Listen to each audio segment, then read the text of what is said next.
India സഖ്യം രാജ്യമൊട്ടാകെ പ്രക്ഷോഭത്തിലാണ്. Vote ബന്ദിയാണ് ബീഹാറിലെന്ന് അവർ പറയുന്നു. പല ഗ്രാമങ്ങളിലെയും ജനം പുതുക്കൽ അറിഞ്ഞില്ലെന്ന് ഹിന്ദുസ്ഥാൻ ടൈംസും ടെലഗ്രാഫും BBC-യും റോയിറ്റേഴ്സും റിപ്പോർട്ട് ചെയ്യുന്നു. എന്നാൽ സെപ്റ്റംബർ 1 വരെ തിരുത്തലിന് സമയമുണ്ടെന്ന് തെരഞ്ഞെടുപ്പ് കമ്മീഷൻ.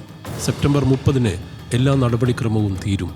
ജൂൺ 24 വരെയുള്ള പട്ടികയിലെ 7.89 കോടി വോട്ടർമാരിൽ 7.24 കോടി പേർ പുതുക്കൽ അപേക്ഷ നൽകിയെന്നാണ് കമ്മീഷന്റെ അവകാശവാദം. വീട്ടഡ്രസ്സിൽ ഇപ്പോഴില്ലാത്തവർ അതത് ജോലിസ്ഥലത്ത് പേര് ചേർക്കണമെന്നാണ് മുഖ്യ തെരഞ്ഞെടുപ്പ് കമ്മീഷണർ ഗ്യാനേഷ് കുമാർ പറഞ്ഞത്. ഇതിൽ പ്രതിപക്ഷം ചില ദുസ്സൂചനകൾ കാണുന്നു. വരുന്ന ബംഗാൾ, തമിഴ്നാട്, കേരള തെരഞ്ഞെടുപ്പുകളെ ഇത് ബാധിച്ചേക്കും. വർഷങ്ങളായി കേരളത്തിലടക്കമുള്ള ബിഹാറി, ബംഗാളി, UP തൊഴിലാളികൾ വോട്ട് കേരളത്തിലേക്ക് മാറ്റിയാൽ രാഷ്ട്രീയ ഗുണമുണ്ടാകുക BJPക്ക് മാത്രമാകും. കേരളത്തിൻ്റെ ഭാഗധേയം തന്നെ മാറാം.